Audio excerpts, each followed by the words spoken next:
Like sands through the hourglass, so are the days of our lives? Hello and welcome to another episode of So Are the Days of Our Lives? I'm your host, Olivia Willis, and today I have a dear friend, Lucky Gretzinger, joining me on the podcast. Lucky, how's it going? It's going fantastic. My cat is sharpening his claws on the carpet next to me. So if you hear a little snappy sound, that's what it is. Perfect. That's what you want, I think, just in general, is talon sharpening on a carpet. He'll turn to me. I'll be the next. So. Okay. We'll have a code word if you need help, if you're being attacked by your cat. Lucky, thanks so much for coming on the podcast, for watching an episode of Days of Our Lives. I have to ask, what, if any, relationship do you have to Days of Our Lives or soap operas in general? Have you ever watched? Was this your first foray? So I never watched daytime soaps. I had a nanny, or just a nanny, when I was younger, named Paul, who watched Melrose Place. Oh. And it was like one Monday night where he came over and he was like, my shows are on basically, and we're gonna watch Melrose Place. And I was probably 9 or something, and suddenly it's like, Melrose Place, talk about going hard. Melrose Place goes hard. I don't know if there's episodes of this show where people are just like, making out and boinking all over the place, but that's Melrose Place in a nutshell. And the very next week I was like, well, I got to see what happens. And so you're like, well, I'm hooked. Yeah, when my parents were home, and I just casually put on Melrose Place on Fox on Monday night, and my dad walks through the living room as you do, and just sort of like glances at the TV, and then literally does like a backtrack a few feet where he like comes back into the room and stares at the TV, and he goes, "What is this?" I was like, "It's Melrose Place. Paul showed it to me last week," and he goes, "I don't know if we can watch this." I think we are maybe going to have a conversation with Paul about what's appropriate to watch with young Lucky. Yeah. Oh, yeah. That's my only exposure, really. And I have not watched anything daytime. And, like Joey on Friends, I'm sure everybody talks about that. Like, yes, that was a touch point for me, but that's not really real. That's like, except for the fact. Well, yeah. And I was talking to Katie about this last week when Joey Tribbiani was also brought up, that in a recent episode that I was watching of like season 60 of Days of Our Lives, I think they made a reference to Joey's fictional character on Days of Our Lives from Friends. It was like a scene at the hospital, and they like referred to Dr. Ramore or something. And I was just like, what is happening? This is the snake eating its own tail. We have come full circle. Exactly. They are referencing a Days of Our Life reference in Friends, Days of Our Lives. In Days of Our Lives. That's right. So you being like, it's not real, I'm like, everything is real. The door is always open to, they are not above any sort of self-reference. Yeah. Oh, it's like, are these characters aware of the other versions of themselves in the Friends version of the show? Right. Like, how deep is the inception? How deep and that's the thing that no one's talking about, is that Days of Our Lives is basically Inception. And no one's brave enough to say it. Well, except for you right now. And I'm going on the record to say Christopher Nolan couldn't do what Days of Our Lives is. He certainly couldn't have the output. I'm shocked at how many episodes of this show. We're talking in the tens of thousands of episodes. Oh my word. Yeah. Unreal. Because it's more like 250 episodes per season. So I'm not even halfway. I'm not even the intermission of this. That's the thing. I'm like, we're still early on in season 60.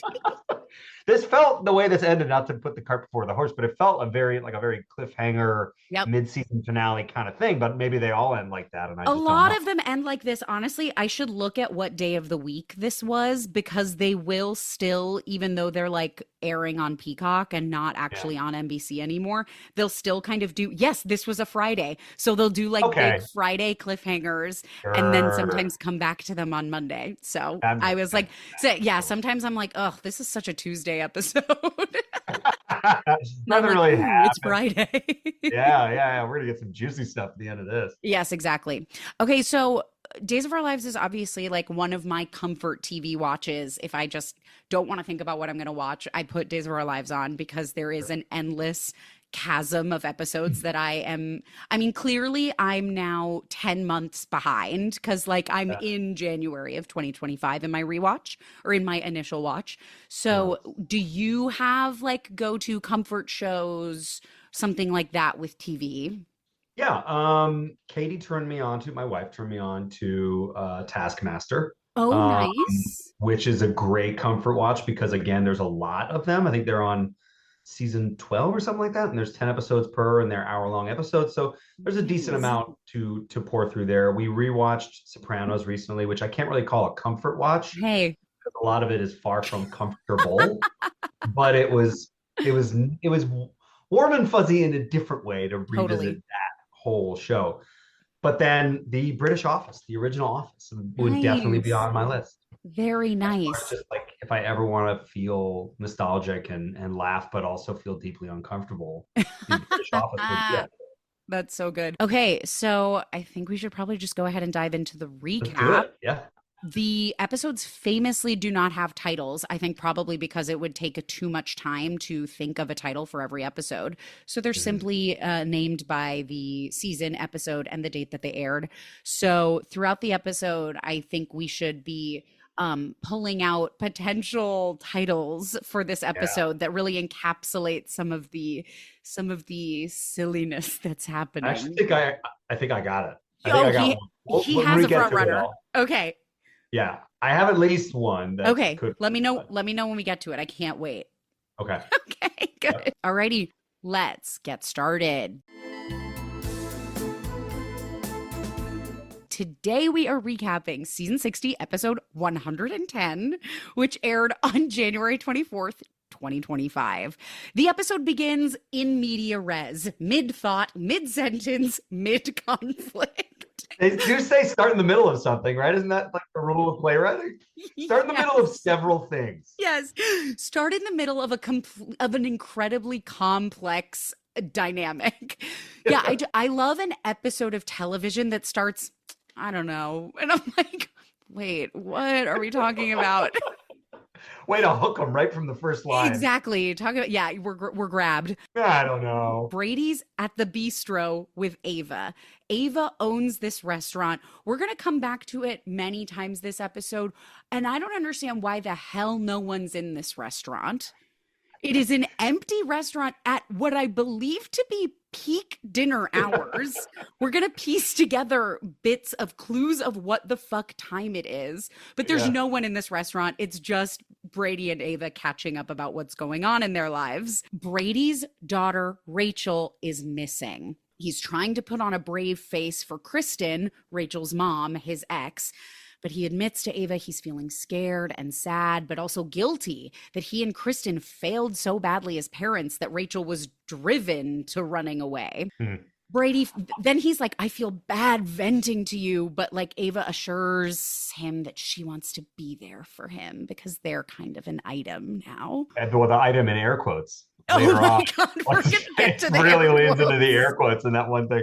I wrote the almost ASMR level audio production was like people just running their fingers along the edge of a condenser microphone. Like that's how the quality of everyone's voice. I was like, am I in their lapel right now? It's like, I'm like, I'm living in the room. Some PA lying on the floor holding microphones up in front, yeah, in front of their belt buckles to it really get the is. tightest, most HD high res audio That humanly is possible. so funny. Oh my gosh. Yeah. That I love that that's your first takeaway is like, oh my God, the sounds of their voice. I hear every consonant.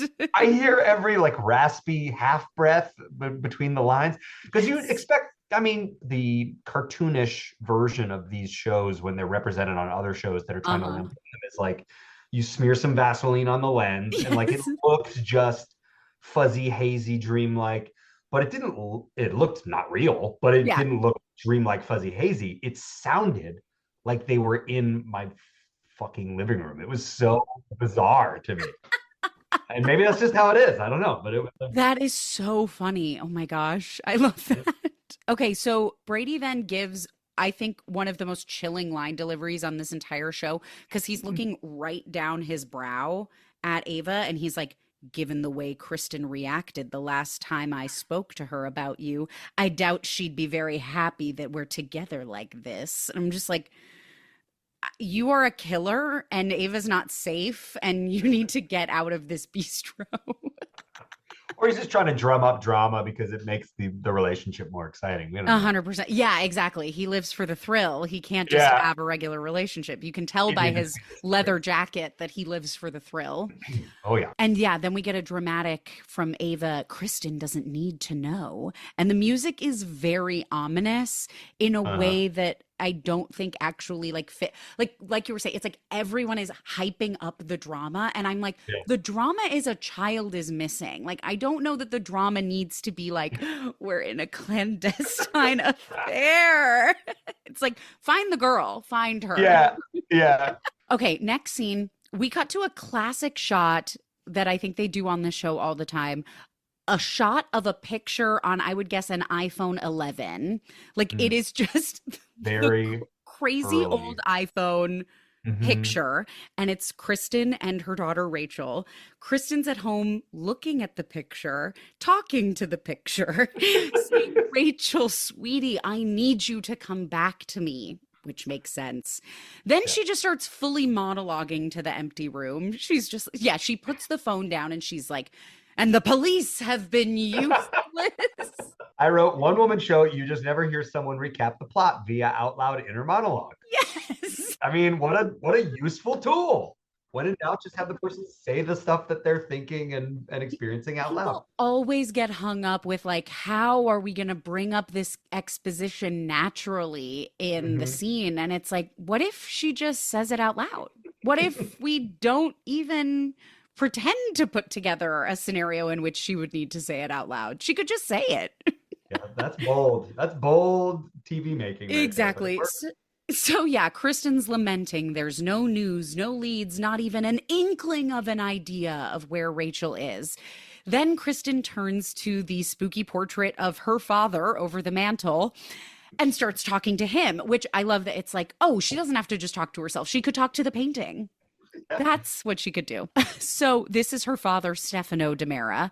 Stefano wouldn't have waited around for help from these simpletons, and neither will she. Simpleton, of course. Yes. That word that's in everybody's vernacular. Classic, simpletons. Kristen takes off to the corner of the room, slams the decorative like button statuette thing that opens the secret door to the tunnels that stretch under the Demera mansion, obviously. Did not have that on my bingo card. I was going to say, as a new viewer of Days of Our Lives, were you like, where the fuck is she going? When it became the 1960s Batman TV show all of a sudden, for just like that one, like she might as well have pulled the head of a bus Literally. back, like pressed a button and like put it back. I just wrote, I don't know if it was in this scene, but it was search the tunnels equals totally normal. Yes, Because she classic. goes, I'm just going to search the tunnels. Yes, come on. The first place we need to search is the tunnels, and we do know this. Like a crawl space, or do you mean tunnels? She means tunnels. Oh, She means an underground series of tunnels that stretch throughout this entire small town. Oh my God. Classic, Very, like, Lucky. Welcome to Derry. Yeah, come on, yeah. So yeah, she's heading down to the tunnels. Her brother, EJ, British, salt and pepper hair suit. Yeah. Well, EJ British, in quotes. British. The actor is Australian and the character is British.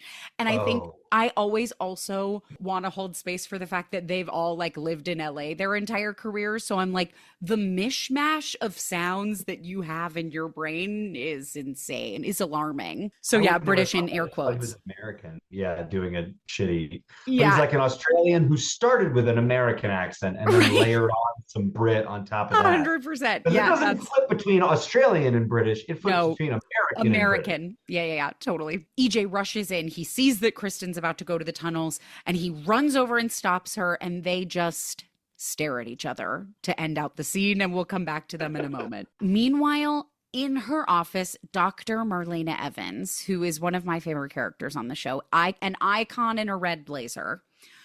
She's on one end of a very slow-paced, one-sided phone call that really gives us no information. It lasts like 20 seconds, but she's kind of just establishing that She came into the office, but she's still worried about Rachel, who is her granddaughter, and she wants to be like kept up to speed about all of those things. And I'm like, once again, why this I understand the pace when it's like building to a dramatic cliffhanger, but like sometimes it's just so painfully slow. Yeah. I'm confused as to the geography of this world. So that's a hospital, Yes.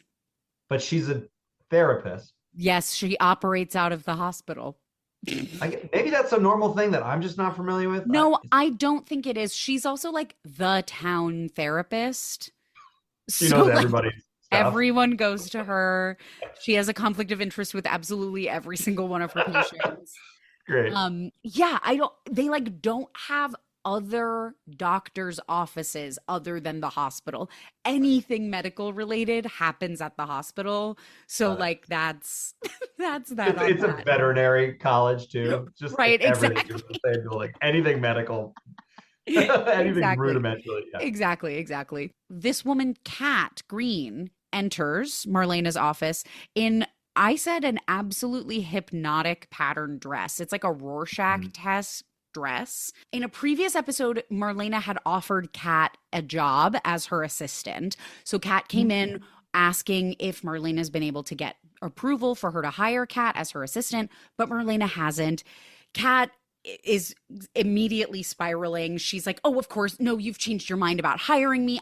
I'm so sorry. I'll just go." Like, she has a lot going on always. And Marlena's just like, "No, it's not that. I've been kind of busy. My granddaughter has gone missing." And Kat actually delivers an expression of shock, which I do appreciate because Mm. usually it is just like someone blank faced listening at the end of I've the witnessed that episode. at least a couple of times. Yes. So the fact that she's takes the tail of to like furrow her brow and drop her Mm. jaw, I'm like, yes, thank you. Yes, they were living in real human circumstances. Thank you. Katie was like, "Is that Renee Rapp?" And I said, "I don't think so." And she goes, "Are we sure that's not Renee Rapp?" And I was like, "I'm pretty sure it's not Renee Rapp." It looks so much like her, and I didn't know that until I started doing this podcast and I started posting pictures of her, and people were like, "Is that Renee Rapp?" No, it's Annalyn McCord, who I just like through pop culture osmosis know as an actor. She was like on the 90210 reboot, and I think she did a bunch of those more like CWE kind of Yeah, shows sure. in the She was mid good. 2000s. Yeah, yeah. And now she's on Days of Our Lives. And Wow. she and Renee Rapp could play sisters. We still have two more scenes before the opening credits. That's how slow we're moving through this. I thought we were so far ahead. Wow. No, Yeah, you're right. We barely scratched the we've barely surface. scratched the surface. Quick, we're going to go meet Chad, dark hair, blazer. He runs the local paper and is abusing his position to advance the search for his niece, Rachel. He wants her picture on the front page. They're pushing the Amber Alert on social media, which I do think is funny. Then this guy, JJ, comes in. Leather jacket detective. These two are basically twins. I almost cannot distinguish them, but one of Okay. them is in a blazer and one of them is in a leather jacket. Thank Well, God that's how for you distinguish it. There costumes. you go. Yeah. Yeah. JJ comes in to report they had a false alarm. A little girl was brought into the hospital with serious injuries, but it wasn't Rachel. It was a girl named Lucy, and Lucy's going to be fine. And I'm like, we don't know Lucy. No disrespect. I don't give a fuck about Lucy. Why are we Extra talking about drama her? that we're just folding in for no reason. Yeah, it was a false alarm and she's going to be fine. I'm like, sorry, I don't care. Chad wants, whatever info JJ has, but JJ doesn't even have anything to tell him off the record because it's as if Rachel disappeared into thin air. Meanwhile, of course, we find Rachel exploring this spooky old house with the furniture covered in sheets. She's wearing a cheetah print coat, style icon, and carrying her famed stuffed snake, Seymour. Rachel hears a noise and she whips around holding out Seymour and she yells, "I have a snake and he bites." And out walks an old gray haired woman in a gauzy white outfit, which immediately my "this is a ghost" bells were going off. Oh, 100%. One does not simply wear a gauzy white outfit, one must be a ghost. Or Saruman the White. But Or Gandalf the White, not Saruman. You're either a ghost or you're Gandalf the White. Those are There your you two go. options. Yeah, exactly. Pick your poison. Rachel had said, I have a snake and he bites. And this woman walks out and goes, well, luckily for you, I don't. And I'm like, great wordplay, ghost lady. And then finally, we get sweeping orchestral music like sands Mhm. through the hourglass. So are the days of our lives. Incredible. I love that that was our lead in to the opening credits. Is lucky for you, I don't. I know. That was what they went with. It's also like it feels like you want to like over explain that lie. Like don't, he bites. Well, luckily for you, I don't bite. Like she needed to. Back on the extra word. Also, the very first shot of the girl in that scene, the pattern on her snake is almost the same as the pattern on her jacket. And I'm like, Yes. is she part snake? Because I was not familiar with this person. This is the first time I've seen this person. I'm like, are they just? Is she a mutant? What's going on? Does she have a snake for an arm? So funny. If you Yeah. watch back that first scene and just pretend that you Yes. don't know anything about anybody, you're like, I could see that. I Well, could see her. Lucky, you've done the correct thing of fully suspending your disbelief Yeah. watching this show. So you're like, I'm not ruling out the fact that this girl is part snake. It'd be real fascinating. Yeah, you never know. You never know. Splicing going on. You never Yeah, know. come on. Okay, so back with Chad, JJ is explaining the police have security footage of Rachel leaving the DeMera mansion, but no sightings since. She only had her piggy bank money with her, and they've checked everywhere she could have gone. Buses, trains, planes, nothing. And I'm like, do we really think the little girl got on a plane? Like, just really sit with me there for a second. We're seriously considering that. Yeah, she actually traveled to Nicaragua. She went across She left the borders. I mean, country. And I'm yeah, like, maybe Kristen was onto something that these simpletons were not up to the task of finding her daughter. these dullards. Exactly. Yeah, yeah. Meanwhile, EJ's dragging Kristen away from the tunnel entrance. She shoves him off. My daughter is missing. She doesn't want to just sit around and do nothing while the incompetent fools of our so-called police force are doing essentially the same. And again, I'm like, that's a Shakespearean line of text that she Nobody really talks like that. exactly. And I would say it's elevated, Yes. certainly. Yeah, that's a nice way to put it. It's definitely elevated. I was like waiting for the air quotes to come in. I mean, she clearly loves the air quotes, and that would have been so-called police force would have been a perfect opportunity. Police force, totally, 100%. Yeah, it Mhm. is very, this episode is sponsored by air quotes. EJ insists there's no reason to go down to the tunnel. The security footage showed Rachel leaving out the front door, which I do think makes sense. But he goes, plus, I myself have torn apart every inch of that underground labyrinth. How many miles can you just explain I, to a noob I here can't. why the tunnels exist? Who built them? How long did it take? The spooky man from the painting, Stefano, the like Stefano, okay. patriarch of this family, Got it. built a network of tunnels because he was a criminal mastermind and was always doing nefarious activities. So Okay. it's like mostly there's just like a secret bunker under the house. And then there's also like a tunnel system where you can like get out and I think get to different parts of town. I I don't know. I mean, underground labyrinth, I guess, is an appropriate way to describe that. Sure. But he's taking time out of his busy schedule to go rip apart this To underground search the labyrinth. underground labyrinth. But here's the thing, EJ, you wouldn't know this from this episode, but EJ has ulterior motives because simultaneously EJ, is holding someone hostage in one of the secret rooms in said underground labyrinth, which is why he's so adamant that Kristen can't go down there to look for Rachel. Oh my God. I know, the drama. And so at the end of this scene, he's like, there's no sign of Rachel, no sign of Rachel down in the tunnels. And he does that little hiccup because the man he's holding hostage is named Rafe. So they were I doing thought that like was a flub. I was no, like, it was an intentional misdirect because it's like, oh. did he almost say Rafe? But then he said Rachel. And I said, now this was clever, what you've That done. was good acting too, because I was convinced that was just a mess up. Come on. All Yes. right. Aussie by way of Liverpool.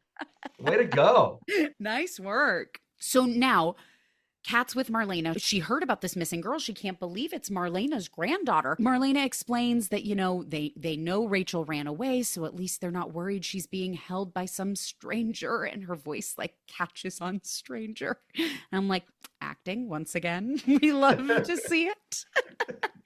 Daytime Emmys, baby. And the Emmy for voice quivering before 4 p.m. goes to. Also, like, I when in time in the day are we at this? Because it's nighttime the entire episode, but then like the woman's still in her therapist office in the hospital at night. It's still business hours. Okay.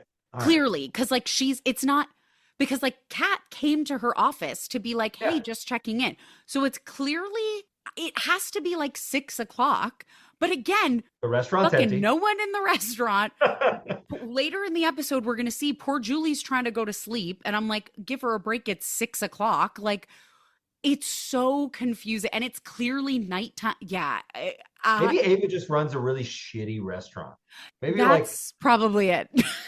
It got review bombed, it's got like 2 stars on Google and just nobody goes there. So yeah, Marlena is assuring herself that Rachel is a resourceful little girl, but it's hard not to worry that she might find danger out there all by herself. But in fact, she has not found danger. She has simply found a ghost. a friendly but violent ghost. Yeah, what the heck? Like, I wrote, I'm sorry, this touched by an angel woman is suggesting this kid off someone. Like, she's just so incongruous what she's suggesting, and then her general just nice grandmotherly demeanor. 100%. I totally agree. Yeah, it's very weird. We're about to go back to Spooky House. Okay. Rachel asks who this woman in a gauzy white outfit is, and she's like, you're in my house. You tell me who you are first. And she's like, she says she's Rachel, and the woman remarks that that's a beautiful name. Rachel has apparently never learned the stranger danger lesson. She just immediately is like, oh yeah, I'm named after my mom's mom. My mom's mom, Rachel, used to live in this house. And the woman asks what her mom's name is. And when she says Kristen, the woman nods knowingly. Another beautiful name. And she says, if I had a daughter, I might call her that too. And so I'm like, okay, perfect. This is the ghost of Kristen's mother. Like, we got it. This is ghost Rachel. Yeah. Then she asks what Rachel and her reptilian friend are doing in her house.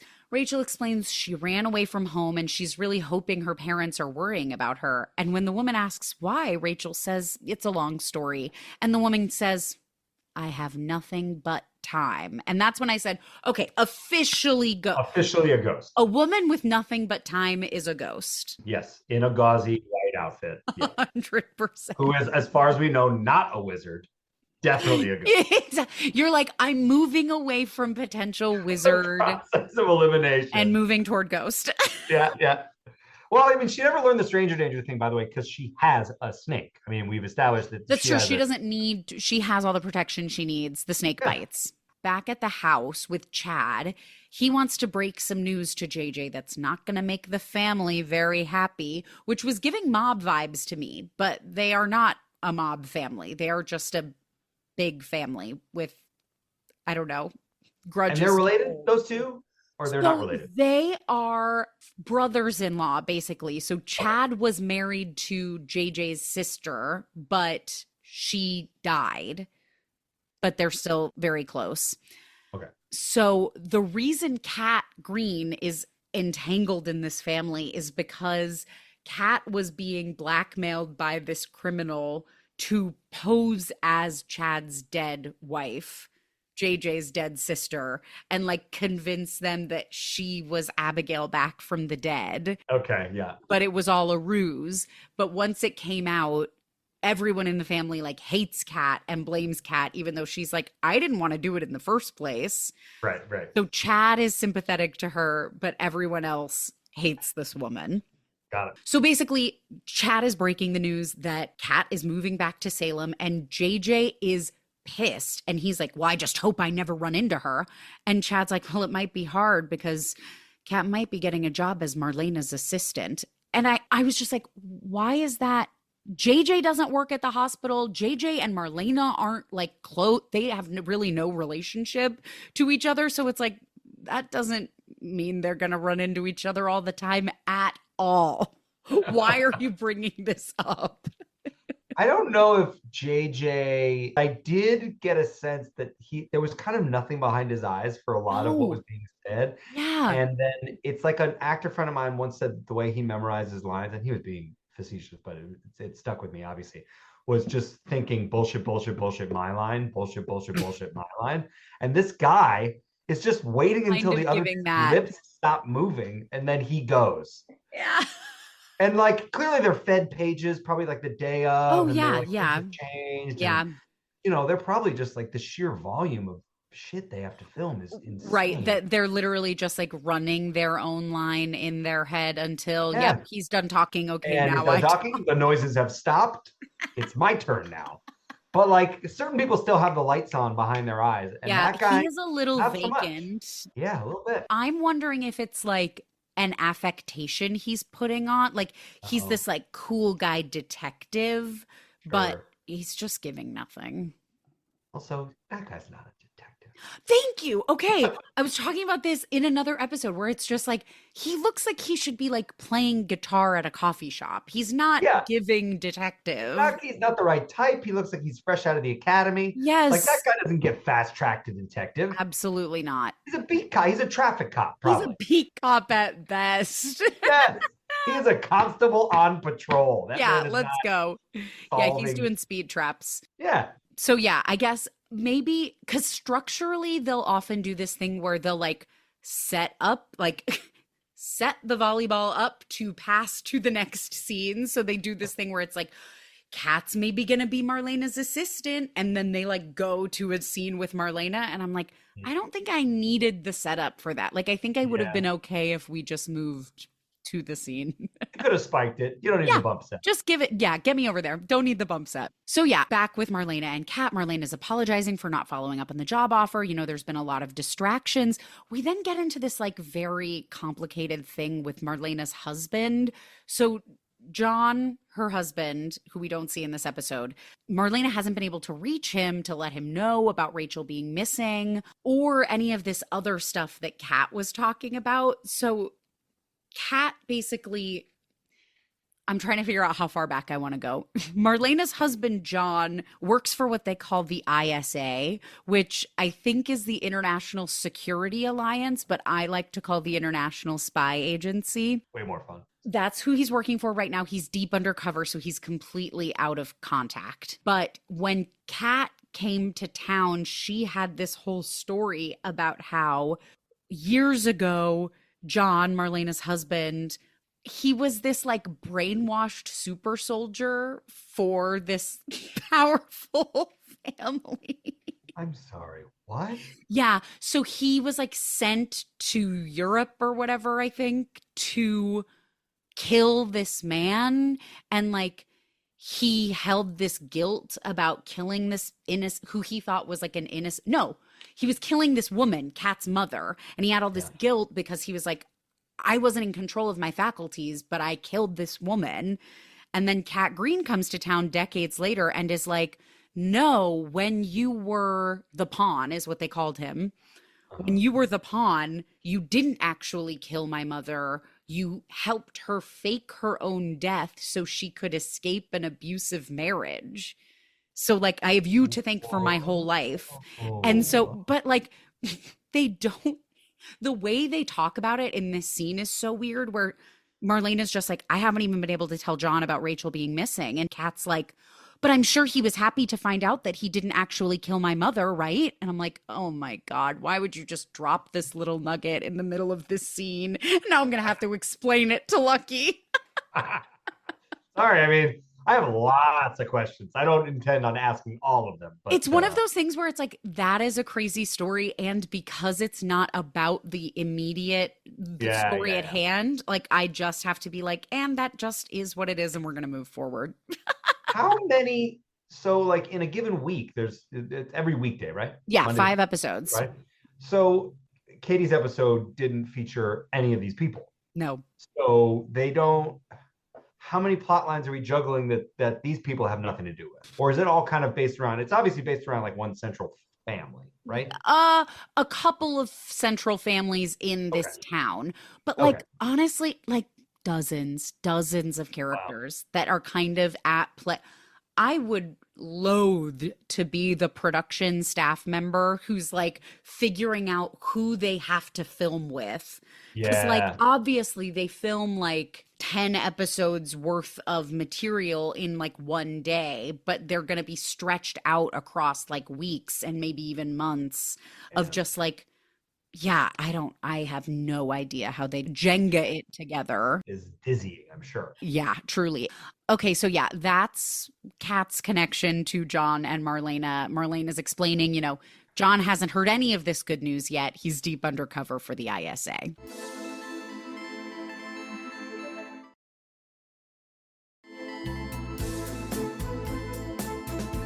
Back at the empty bistro, Ava and Brady are sitting down. Ava gets why Kristen is upset with her. She feels partly responsible for Rachel's disappearance because Rachel's like acting out because Ava and Brady are dating and Rachel wants her parents to be together. But Brady assures her that, even Kristen could acknowledge that it wasn't Ava's fault, which is not true. Kristen very much blames Ava for this entire situation.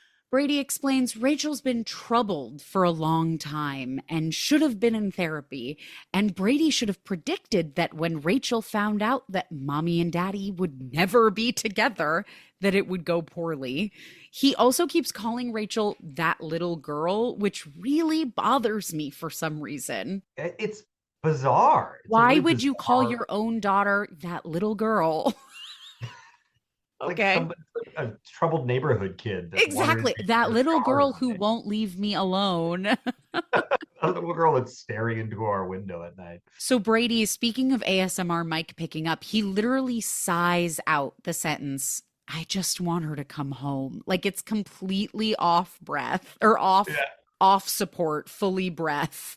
Yeah. And Ava silently comforts him for the 8-second tale of this season or of this episode. Jesus, of this scene. I'm getting lost in my silent It's, tales. like I said, dizzying. The They entire truly, thing is truly, dizzying. truly. So now EJ really wants Kristen to calm down. He offers her a Voss water, which she does not want. No. She's frustrated by how powerless she feels, but EJ assures her, we Damaras are anything but powerless. And he tells her father's eyes and ears, which I'm like, secret police force? What's happening? Their father's eyes and ears have been put on the case and are expected to be more successful than the police. And Kristen's surprised that EJ would do all of this for Rachel because, they're not related by blood.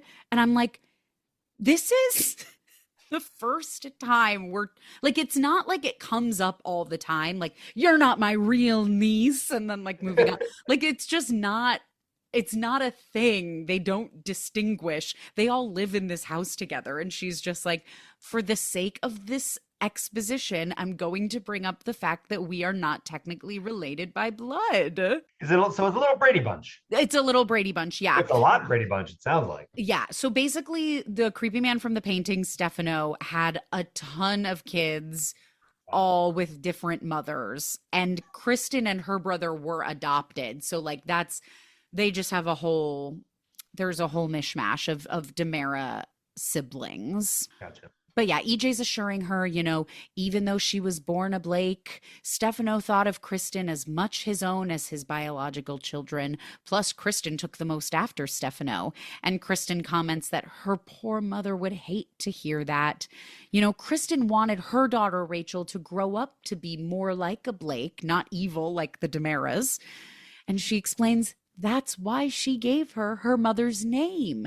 And something about like the structure of the end of that scene, I literally was watching it and was like, oh, and then I was like, wait, no, they tricked me. Like, that's not any new information. Rachel talked earlier this episode about how she's named after Kristen's mother. Like, they really got me. And I thought that was a reveal, and it was not. Yeah, I'm honestly, the family tree is definitely confusing. However, Yep. the Tamara angle is clearly way more intriguing and exciting. Like, who wouldn't want to be part of the Tamara family? They seem like they're a fun-loving bunch. They're powerful, they're Uh-huh. villainous, they have They have tunnels. they have They tunnels under the house.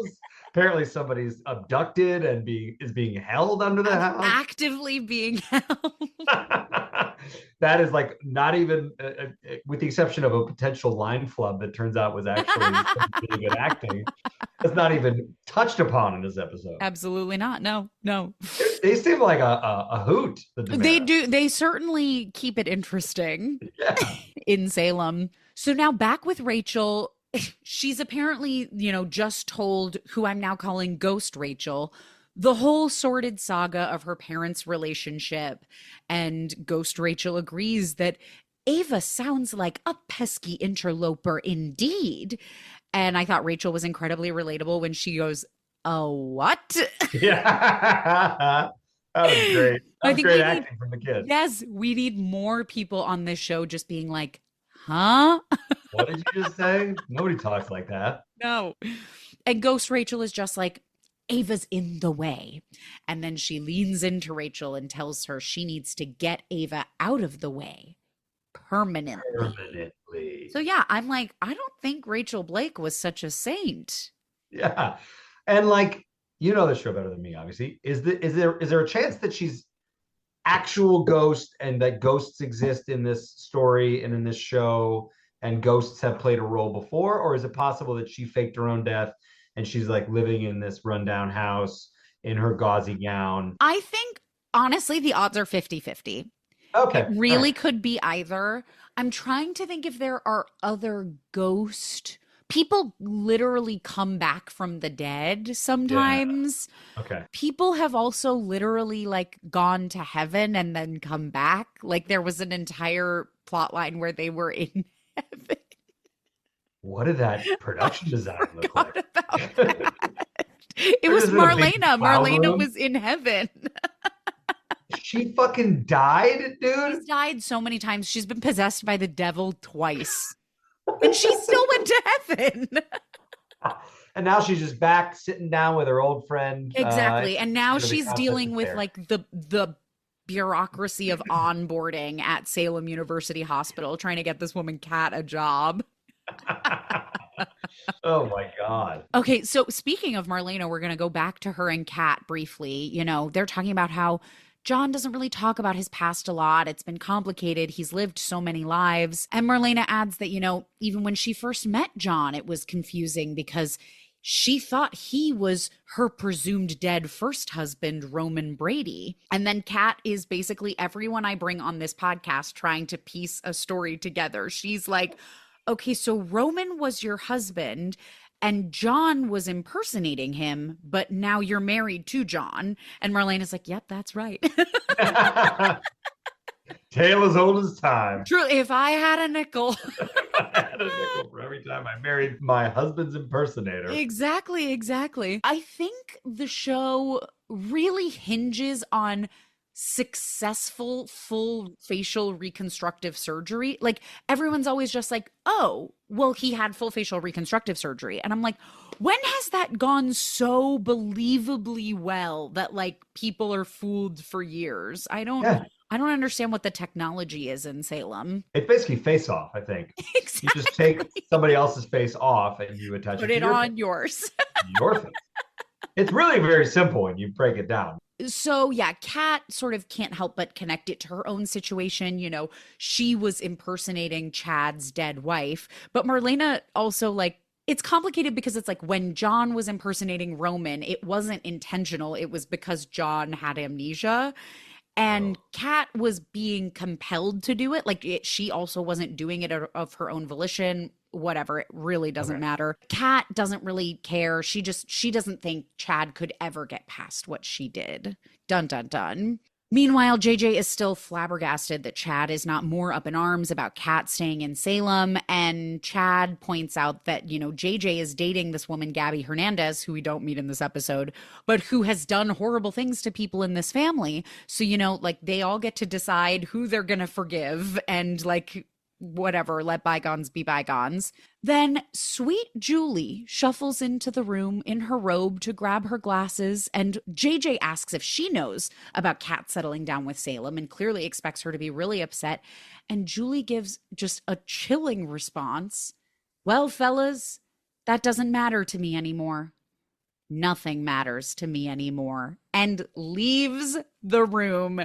End of scene. I was like, I'm sorry, this old lady is suicidal with No, like it's poor woman. I know. So previously on Days of Our Lives, this woman, the actress Susan Seaforth Hayes, has played this character on Days of Our Lives since the 60s. She's been on this show for so long. Like her character is an original character from the pilot of Days of Our Lives in 1965.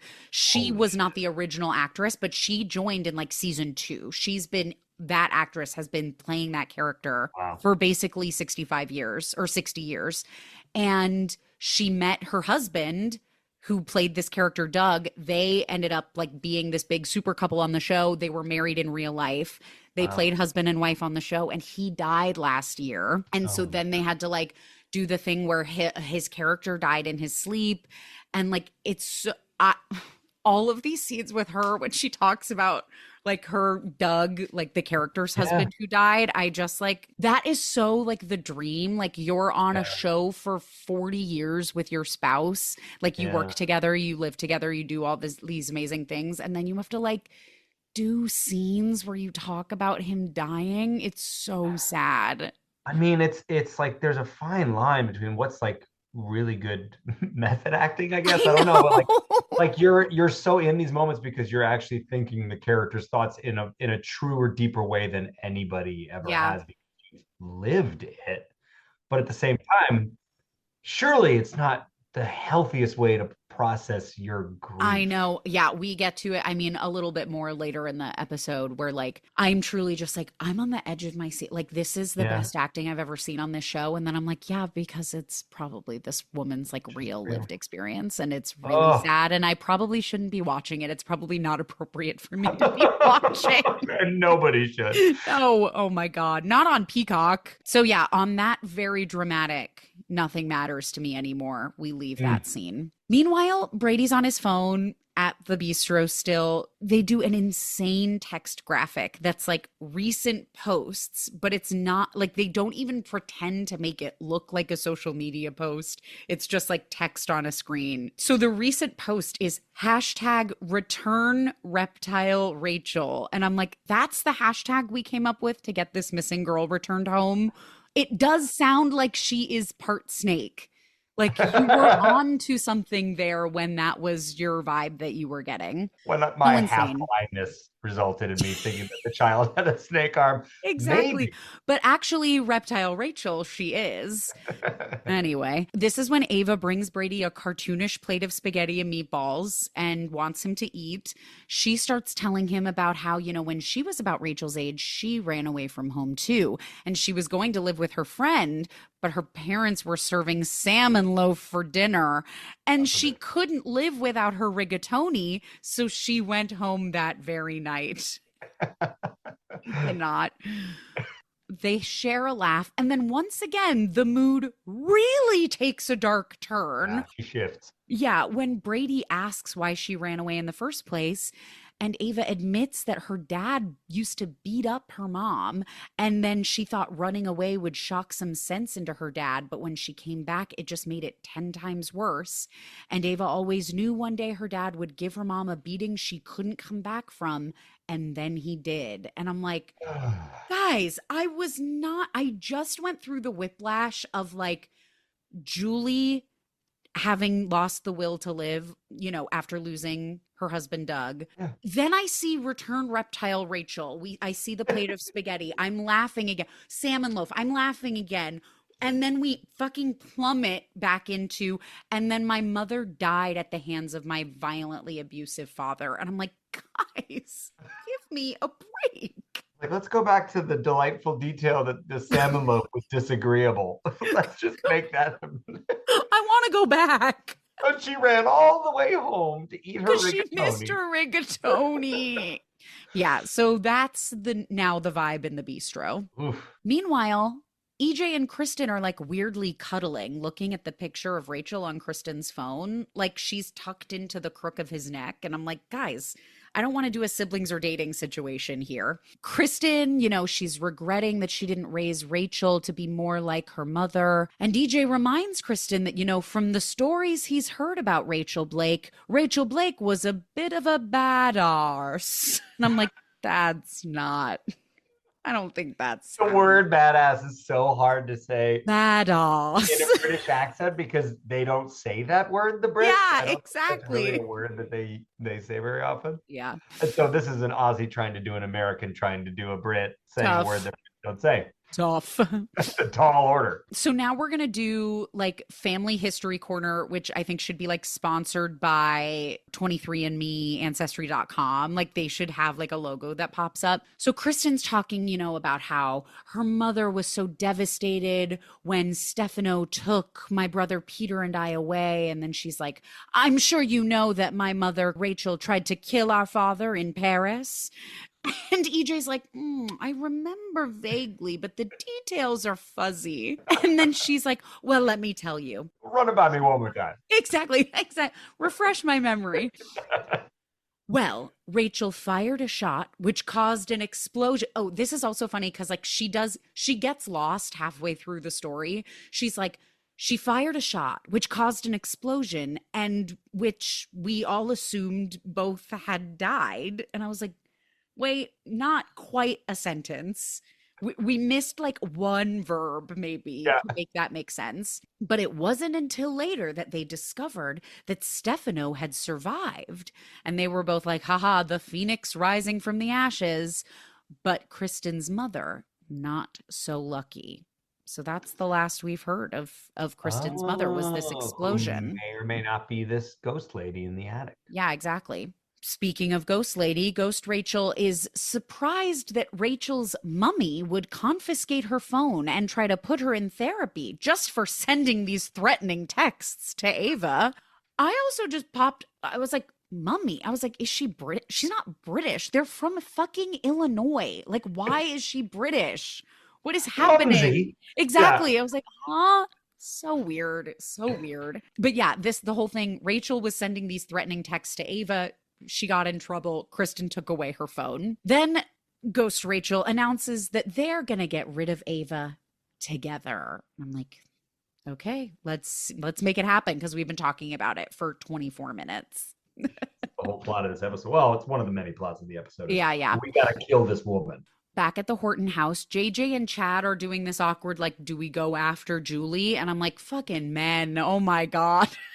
But luckily, Julie comes back. She has her chamomile tea. She can't sleep.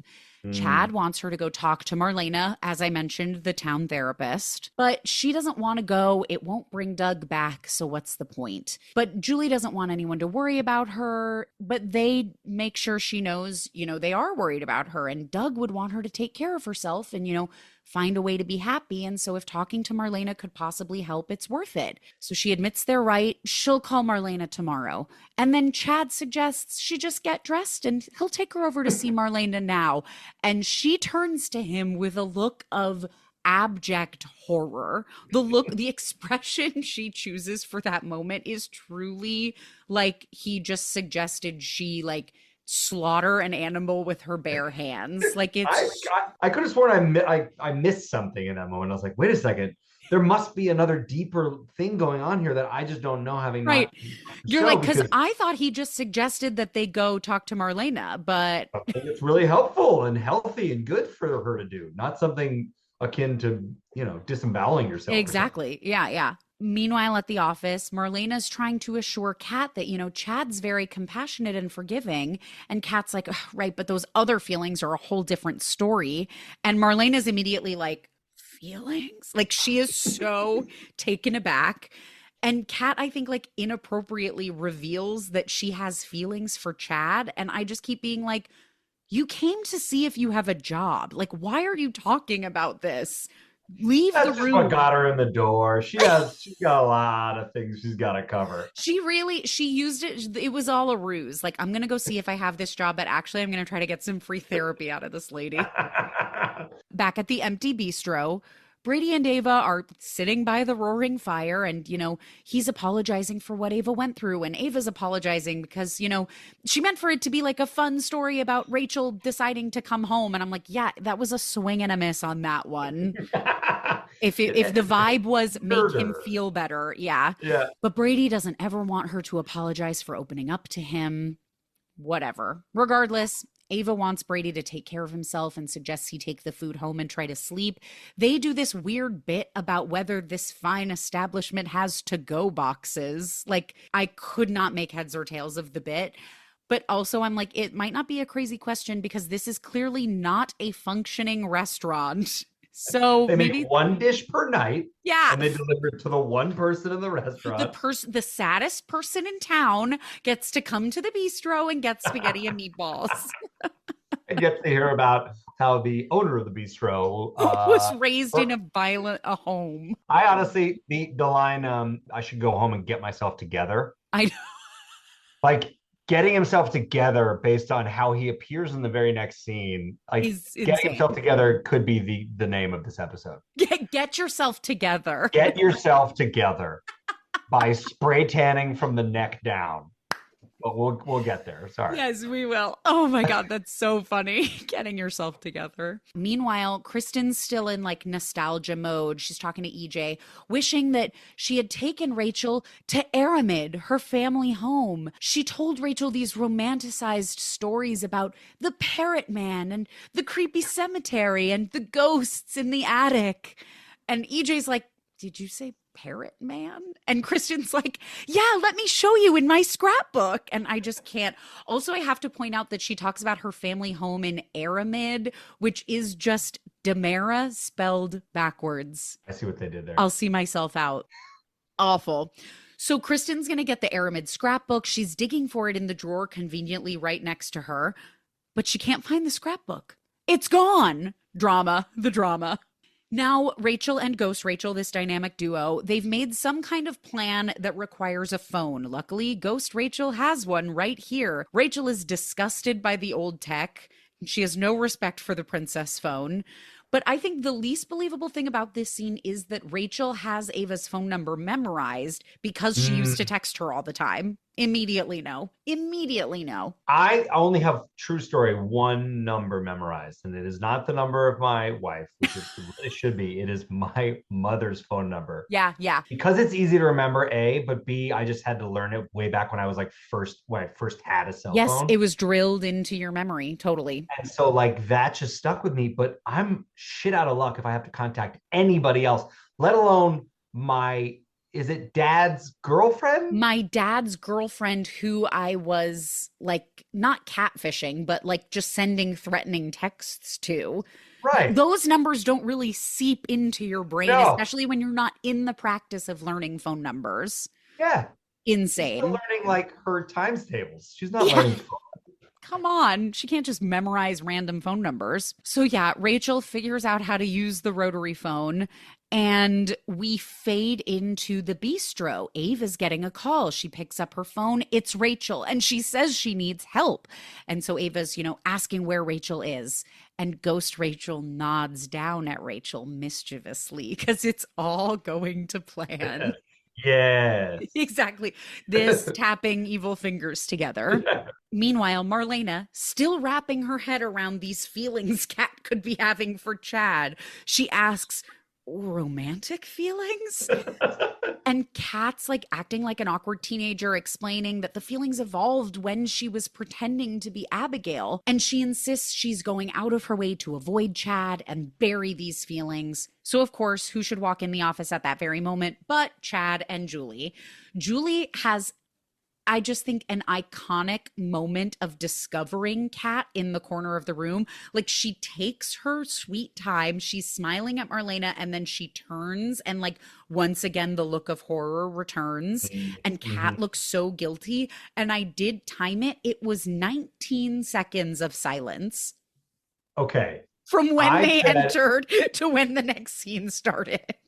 I feel like that quote, everyone looks at each other in stunned silence shot, is a quintessential Days of Our Lives staple. Yes, it really was. It was we did tell a journey too. It was like they came in. Yeah. Julie had the moment of discovery and horror that Kat was there. Kat felt awkward. Chad was the button being like, well, this is awkward. And Marlena, by the way, she has the cushiest job in the show because Sitting she spent this entire episode sitting behind her desk. 100%. I think that's an Ice-T quote talking about being on SVU, where his like big advice he gives to every new actor on the show is don't stand if you can sit.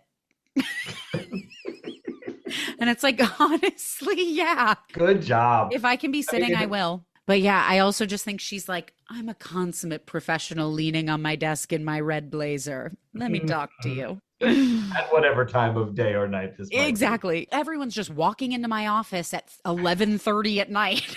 Freaking Grand Central Station. Come in on. Here. Yeah. I had some paperwork I got to catch up on. Jesus. But sure, I'll talk to you.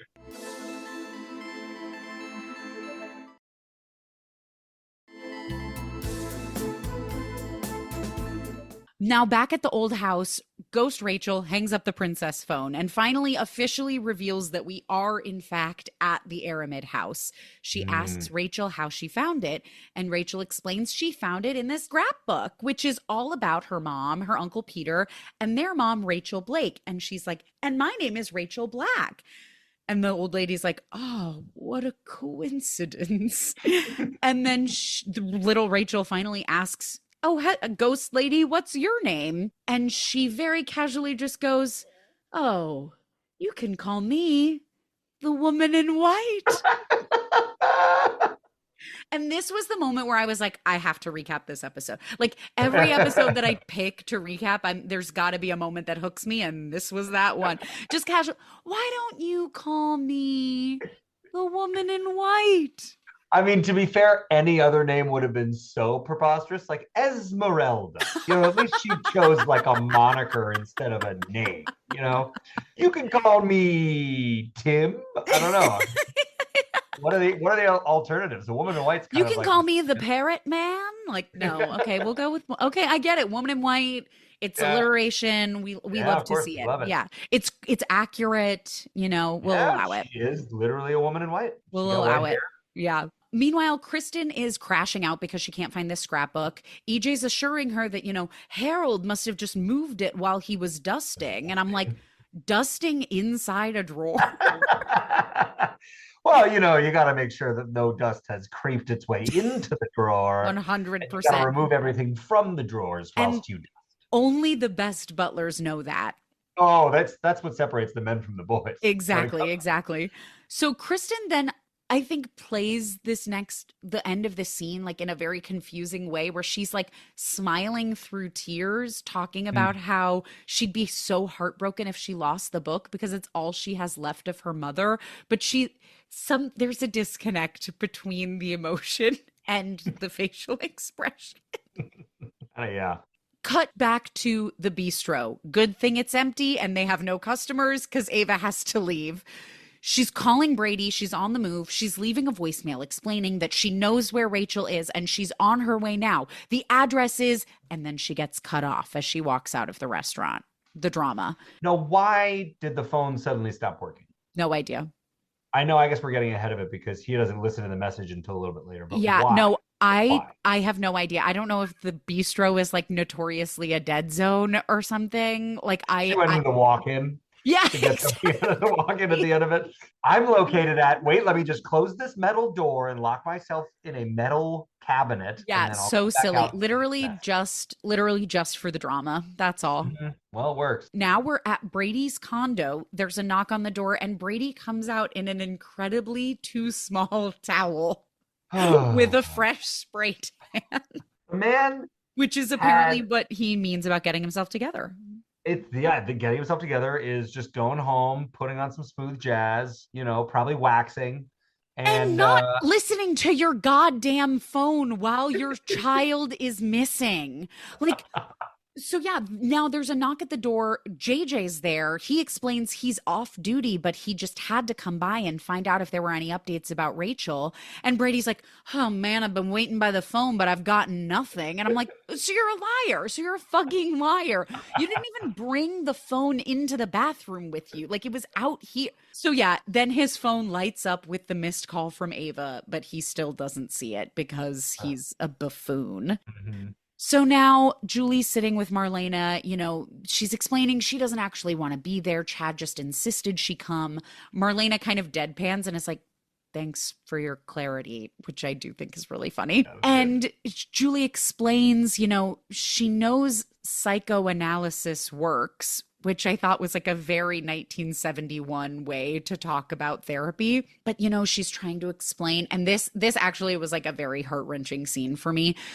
She's explaining she's not sick. She's just a new widow and she's lost the love of her life. And she doesn't want to move on and stop thinking of Doug every minute of the day. Her memories of Doug are all she has.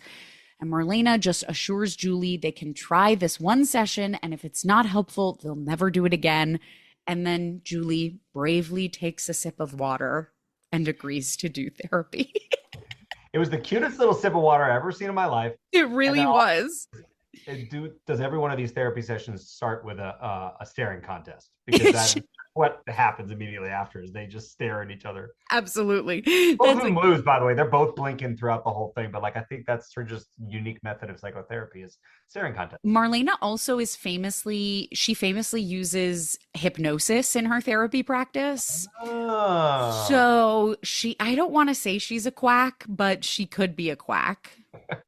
No offense to hypnotherapists yeah, no. around the world, but yeah, that's her.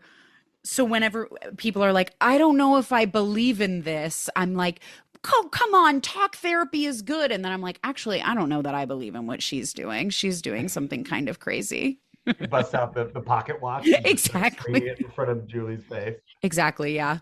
So I understand, but Julie's going to commit to doing at least one session. Out in the lobby, Kat's very apologetic to Chad for upsetting Julie. We then relitigate for like the fifth time that Kat doesn't officially have this assistant job yet. Marlena hasn't had time to ask.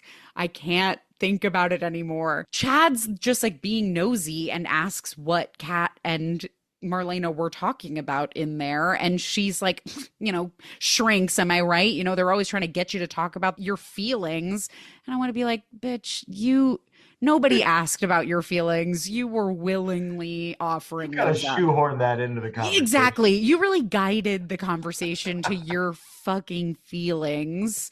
And Chad smiles at her, and that's the end. And I'm like, Mm, well, not the end of the episode, but that's the last we see of them. And I'm like, what a weird way for that to him just sort of like smiling at her. I mean, are we meant to just read in that there's like mutual feelings and I that there's think so, or at least like chemistry. I don't know. Mhm. Now, EJ has to leave Kristen. He wants to know where the hell Brady is in all of this Rachel drama. And Kristen's sure his story about going home was just an excuse to see Ava. And I'm like, well, she was right about that. He did go straight to the bistro. Then here's where the most bizarre air quote battle of the episode comes in, where EJ's like, oh, there's still an item. Yeah. And Kristen goes, "Oh, yeah, Salem's hottest couple of 2025." But she only puts 2025 in quotes. And I'm like, wait, what? Like, was this improv? Like, sometimes there's stuff that I'm like, did you guys just think that was funny? And so you did. I don't know. But 2025 Yeah. really got The me. least theoretical, hypothetical part of that sentence is the Yes. year that this is happening. She goes, well, that's just, yeah, 2025. Am I right? Then Kristen's gonna fully go off the rails. She's blaming Ava for Rachel running away and for keeping her and Brady apart. And this whole time she's ranting and raving, she has like a tuft of hair caught in her eyelash that I was Mm. obsessed with. And she waits until she gets to the end of her line to like push it out of the way. And then there's a flourish in the music when she pushes her hair away. I'm just like, it's so good to see them have fun at work. I can't be the first person to bring this up, but the sheer omnipresence of the score in this Yeah. show. It's definitely, I think, it has the biggest impact for new viewers. I'm like, the people who are writing this music must be cleaning up. Oh, yeah. So, okay, finally, Brady thanks JJ for checking in and JJ leaves. And I'm like, what was the point of him coming over? But whatever, Brady finally notices his missed call from Ava. He listens to the voicemail, but it's all distorted, so he can't hear it and he doesn't hear where she's going. And this is where I'm like, I guess the bistro is a notorious dead zone. I don't understand why. I don't understand why the call was distorted. We'll never know. For the drama, that's why. Mm. Finally, Ava walks into the Aremid house. She's calling out for Rachel. She spots Seymour, snake star of the episode, sitting on the couch. And the woman in white sneaks up behind her, knocks her out with a candlestick, Clue style. Ava's unconscious. End of episode. Did I write, it was Rachel, the stuffed snake, and the woman in white in the attic with the candlestick? Yes, I did. Yes. But especially because there's a Mrs. White in the movie Clue. Oh, that's perfect. The woman in white. Yeah. Woman in white. Perfect. But she did, correct me if I'm wrong, and the choreography was a little muddied. If she's an actual ghost, she can't wield the candlestick because she is incorporeal, whatever the word is, where you're not like actual made of flesh and bone. Yeah. I actually do hear what you're saying there. And the choreography was muddy in that it's like we see Ava, we hear a thwack, then we see Ava on the floor and we see the woman in white with the candlestick. So yeah, there's no, we are led to assume Ava has been struck in the head.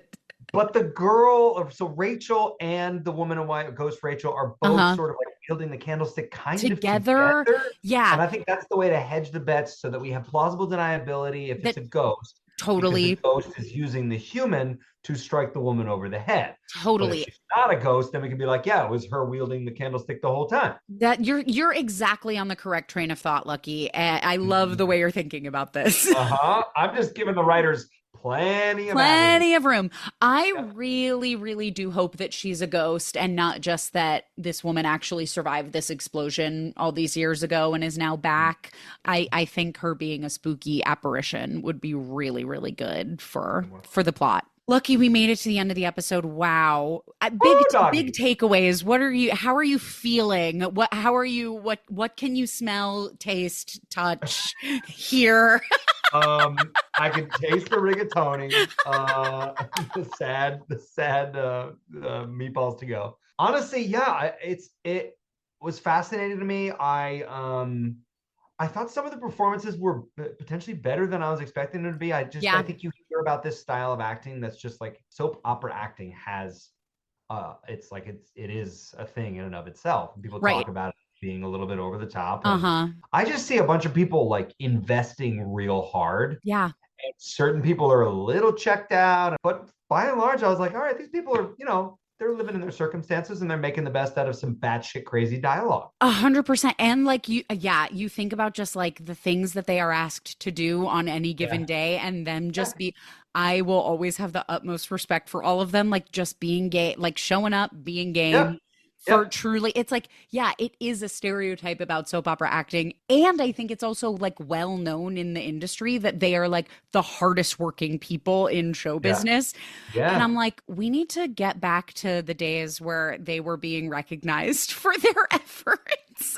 Lucky, is your vote for title of episode still Get Yourself Together? I wanted to be Get Yourself Together, but like with a reference to the spray tanning, but I don't know how to make that, pithy. And I thought he was going to go home and like help himself out a little bit. Based on how that was going. And then he shows up shirtless and I'm like, so I'm right. He looks like he's preparing for an episode of Dancing with the Stars. He's like, hang on, I gotta get a spray tan in real quick. I can't get over it. There's something I can try to workshop. There's something about like spray tan, Get Yourself Together, like the color woman in white. Like there's something there that I can mold. Reptile Rachel and the woman in white. I mean, like, why not? The Clue reference, that's a potential. Oh, Reptile Rachel and the woman.